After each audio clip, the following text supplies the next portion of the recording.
Hi everyone, and welcome to Right Design for Communication, a series of digital productions from Deaf Scotland, showcasing a future vision where the design of the world around us has hearing impaired people in mind, as well as others living with sensory loss and disabilities. The format of these productions will include a presentation from our guest, followed by a short Q&A.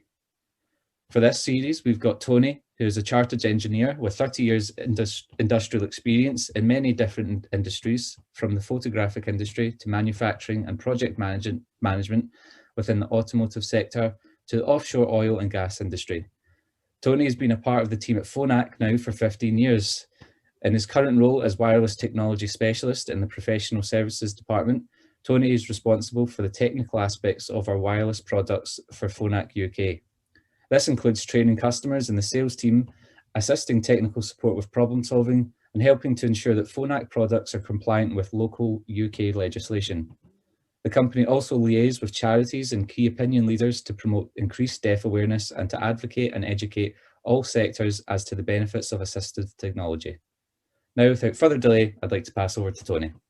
Good morning, everybody. Thanks for the introduction there. What I'm going to do today is really just go through some of the emerging technologies within the hearing instrument world. We'll look at the limitations of hearing aids and maybe how some of those technologies can help. Well, first, as an introduction, you may or may not be aware of who Phonak actually is. Now, we're a holding name, if you like, called Sonova. There's lots of hearing devices companies essentially within the holding group of Sonova, one of the largest hearing aid manufacturers in the world. We work in over 100 countries. But more importantly, you may not be aware, but it's not just the actual hearing or traditional hearing aids, as you may be described, that we deal with. We actually deal with all forms of hearing loss and, more importantly, increasingly now, also hearing protection. There's many different sectors. The traditional one that we're going to be talking about today in terms of hearing loss. We do a lot of stagecraft material for musicians' earpiece, newsreaders, that kind of thing. We do a bit of the military and the covert, and also some of the general applications, which we'll touch on today. We're a Swiss company, but this is our office in Warrington. And just for reference, that's my seat there, although I must admit I've barely seen it in the past year. But we do manufacture what would be described as in-ear hearing instruments downstairs. And so we have our factory in the bottom there, and obviously at the moment, due to COVID limitations, there's not a huge amount of people in the office, but hopefully that'll be changing very soon. To look at that in a little bit more detail, obviously we sort of generally describe our products really as sort of hearing-related disorders rather than actual traditional hearing loss. And you may or may not be familiar with these kind of things. The hearing protection, this particular device would be used by a hearing aid, a referee in a football match or something like that. Some of the earpieces, some of the security products here that look a little bit like hearing aids, but they would actually just fit almost just on the corner of the ear there and obviously be very discreet. We take that a little bit stage further. What you're probably more familiar with is your traditional types of hearing instruments. These will fit on the ear for probably the more severe hearing losses, or maybe some of the other ones as well. Sorry, just go back on that.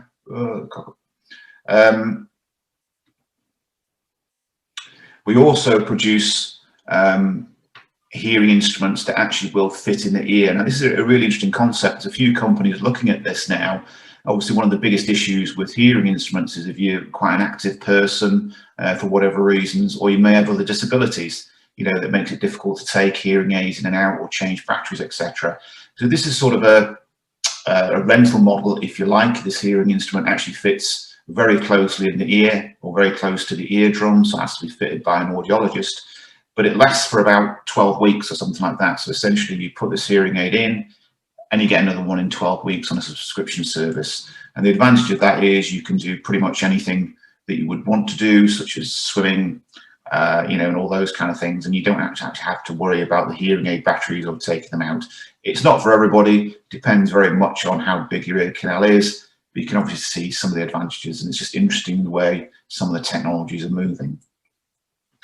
We take that a little bit further, and obviously you get into the cochlear implant range for whatever reasons. If somebody, you know, the hearing loss is too severe to actually use a more traditional type of hearing instrument. And here, the cochlear implant looks very much like a hearing device on the outside of the ear, but there's actually an electrode which will actually be physically inserted directly into the cochlea there, and the signal is sent wireless from there to the actual cochlea instead of acoustically through the eardrum.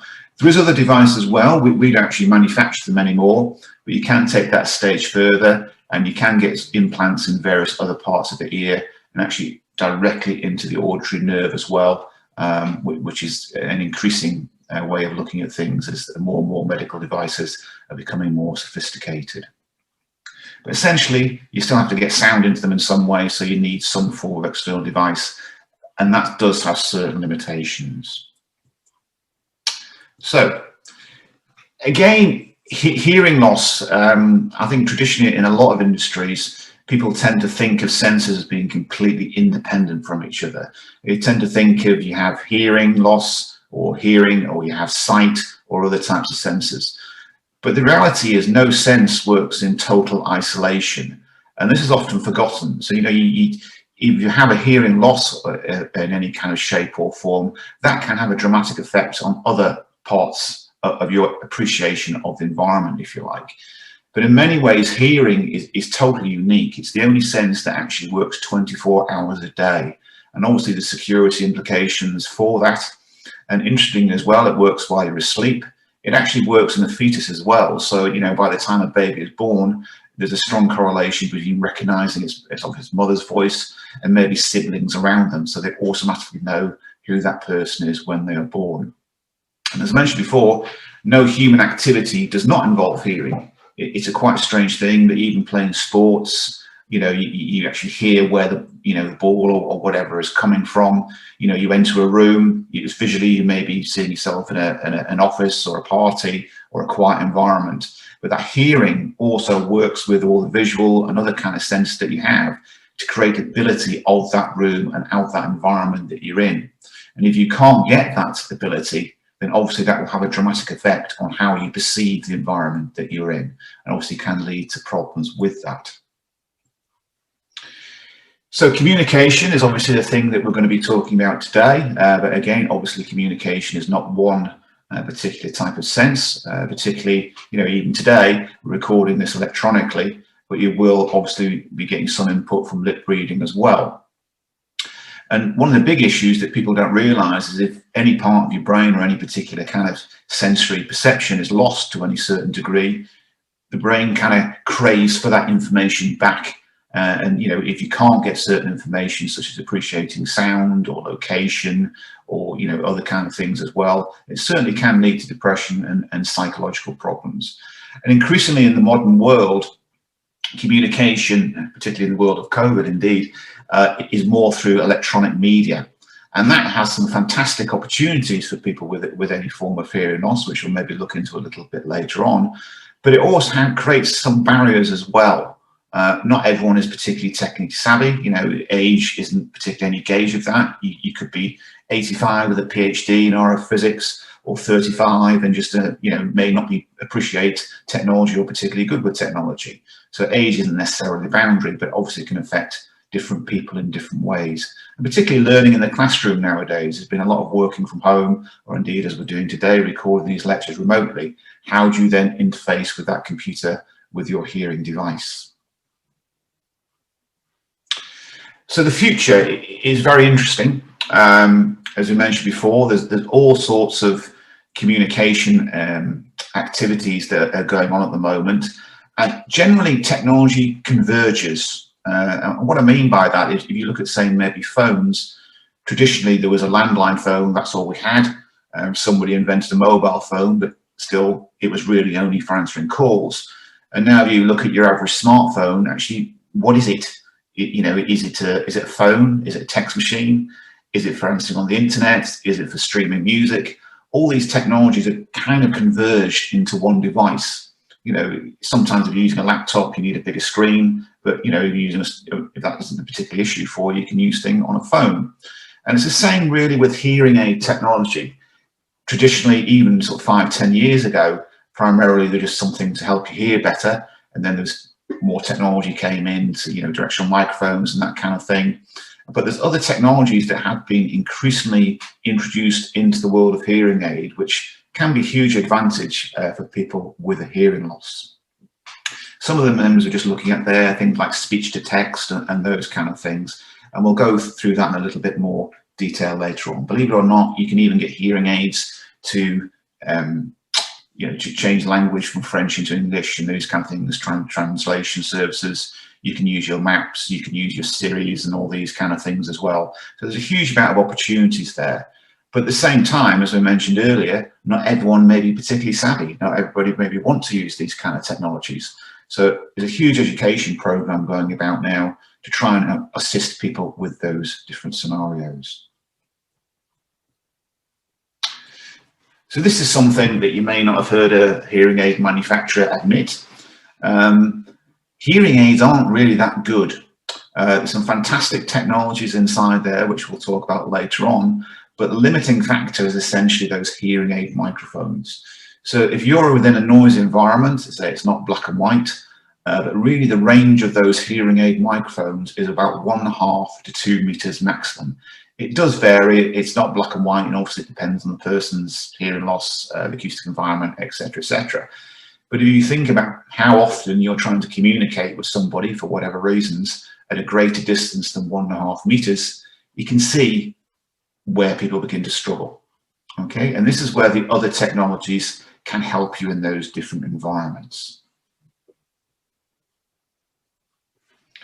As mentioned before, there's many different things you can use, and you know, you can almost think of a hearing aid now as a communication device. As we mentioned, we work in other sectors, sports and all those kind of things, and you know, they're using different technologies such as Bluetooth. We have a technology called Roger, etc., etc. And now these are all incorporated within the hearing instrument. And to me, one of the really interesting things is you can have great technology, but it is very difficult to use. Nobody actually wants to use it.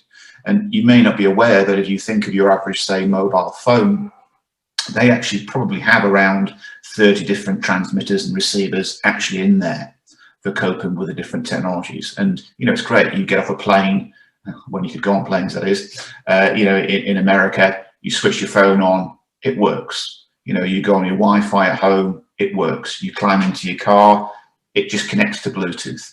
And this is kind of the way things are going, the way technology is adapting. You're going to have lots of different bits and bobs inside the hearing aid, but if you've got to actually physically switch to those different technologies, it's obviously very confusing and not particularly user-friendly. So you're seeing that things like Bluetooth and all these other technologies actually being adapted within the hearing instrument themselves. You may have heard of the Internet of Things, and again, that's the concept is really for all things to be connected. You know, your phone is connected to your fridge or to your heating or to your car. The two cars are connected for monitoring traffic jams, etc., etc. And increasingly now you can actually integrate your hearing aid into that role, if you like. And, you know, you've got things, potential opportunities there, things like health monitoring. You know, if for whatever reasons, you know, you may have a heart issue or something like that, that could be monitored. It could then possibly be monitored through your doctor to raise an alert if you're having a problem, say, with diabetes or heart conditions or those kind of things. You know, you can see some amazing opportunities there. And increasingly now in the world of COVID, hearing aids can actually be remotely programmed, so you don't actually have to go into the audiologist. You know, if you have access, and again, if you have access to a smartphone or a laptop with an internet connection, that audiologist can remotely program your hearing aid or do adjustments without you having to actually, you know, leave your home, if you like. So some huge opportunities, but obviously at the same time that could possibly create challenges. So we mentioned before, this is obviously, I'm going to be talking more about the Phonak technology, but in fairness, other manufacturers are doing these things as well. So think of this slide as possibly more generic. You know, once you've got Bluetooth connectivity inside the hearing aid, you can have iBooks. You know, so for whatever reasons, you know, reading from your iPad could be being straight into your hearing aid. One thing also is the hearing aids have the ability to, if you like, data log or read the information, read their environment, and that can then be used for remote programming later on. Obviously, you can, I could be doing this presentation now to you with my hearing aid. My hearing aid would be used also to pick up my voice, but also to send the signal back. One of the amazing things, of course, is things like Siri, Google Maps, or Alexa. You literally can program in on your phone where you want to go, and then it will just read out, live where you're going. Turn left at the next street if you're walking down the road or something like that. And obviously huge opportunities there for playing music or Skype or audio and all these kind of things. So you can kind of see where it's going, and the opportunities that just by a few simple connectivity options can beam that information straight into your hearing aid. And one of the things I like as well is you can actually have live transcription of phone calls. So obviously, even with the best technology, beaming the sound directly into hearing aid. And again, of course, if you haven't got particularly good phone signal, just having that backup of the transcription service as you're listening to the call can be a huge benefit. So there's many applications, group meetings, obviously mentioned before. One of the often forgotten things is directly linking to a landline phone. A lot of people still use landline phones in the home environment, and that's perfectly acceptable. So there are ways of doing that as well. Things like Skype, as I mentioned before, programming hearing aids. And I think one of the biggest growth areas will be health monitoring through hearing instruments in the near future. Because the skin is very thin within the ear, there's an amazing amount of things that can be monitored, such as temperature, heart rate and those kind of things. And some hearing aids even now can monitor falling. They have all sorts of different devices in there. So if somebody, say, fell over at home or was about to fall even, maybe give a warning, or it can alert somebody directly via that hearing aid if you had a fall at home. And certainly, for anyone with elderly parents, that's a huge, huge benefit. So certainly, I would say hearing loss is certainly incredibly misunderstood. It's a very visual world we live in, and we have big plasma screen TVs, that kind of thing, and people do kind of forget that hearing is not just one sense. A human being is just not a one-sided thing, if you like. And I certainly think technology offers some fantastic opportunities, and again, we've got some great questions on those later on, and it's certainly only going to improve. But at the same time, adopting that technology and using it in the environment can be difficult. And this is where I think there's a lot of work going to have to be done in terms of educating people on these different environments. So thank you for listening today. Please feel free to contact us. I'm sure you'll have the details if you've got any more questions, but I hope you found the session informative. Thank you. Thanks, Tony. We're now moving on to the Q&A portion of the showcase. So first question up is, you spoke about some in your presentation there, but what would you point to as the emerging trends in equipment development and design? Yeah, that's a great question. So we touched on that a little bit in the presentation, but certainly I think one of the big growth areas for me will be in terms of health monitoring. There's amazing things that can be done now as well. I mean, you will get more into connectivity through speech and those kind of things, but as I said before, there's people looking at diabetes monitoring, blood pressure, heart rate, and there's a number of other things that we can look at. So I think that's going to be huge in the next few years, to be honest with you. And so moving on, the impact of COVID-19 and the steps taken to mitigate it have had serious impact on those affected by deafness. Has there been any response to adjust or adapt technology to assist people, for example, with social distancing? Yeah, it's a really interesting one. I mean, one of the huge downsides of COVID-19 is obviously people wearing masks. So people aren't, able to lip read, and people think it's only people with hearing loss to lip read, but essentially everybody lips read, and obviously you get an indication of context as well by reading somebody's face. We have a bit of a campaign with that, to bear that in mind globally. But I think at the same time, you can use some of the perhaps remote mic technologies to communicate with that person. Again, when you have things like Bluetooth incorporated in the hearing aid, you don't actually need to buy additional technology. one thing people may not realise, you can actually use a smartphone as a remote mic. So, you know, it's not going to be as good as buying bespoke systems, as I say, but, you know, if you're in a situation where for whatever reasons you haven't got that technology, you can actually use those as well. And, you know, it's not perfect, but that may actually help you in those various different situations. There's obviously things like sharing and, you know, microphones and all those kind of things. But again, if you just follow the same basic principles, and, you know, you have your deaf awareness as well, you know, bear that in mind, obviously distances and all those kind of things as well. And in some circumstances, you know, you maybe have to consider actually removing a mask, obviously, in those kind of things, or maybe using a visor or something like that. But yeah, you do have to be careful. But I certainly think remote mic technology can help in those more challenging situations. And thinking about kind of user research, how does the industry get and use feedback from customers or the end users? There's lots of different ways. Essentially, one of the major ways is, as I mentioned before, the hearing aids kind of record the environment that they're in. They record how often somebody's using a particular feature, on those kind of things. And obviously, with permission, what you can do when the audiologist goes into reprogram or, you know, make a modification to that particular hearing aid, that information can then be taken from the hearing aid and actually shared with the HQs of the various different manufacturers.